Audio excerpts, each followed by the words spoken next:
Hello guys, magandang hapon sa inyong lahat. At ang labas ngayong alas 11 mga guys ay 8:09.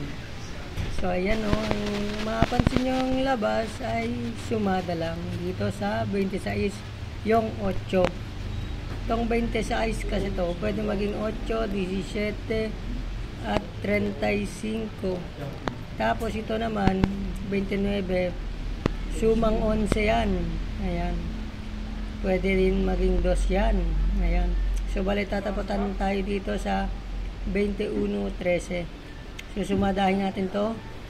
Itong 21, pwede natin lagay na 3. Ayan.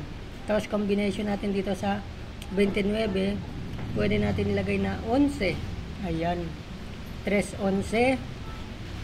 Tapos, tataya naman tayo sa birthday code sa alagaan na numero. Ayun.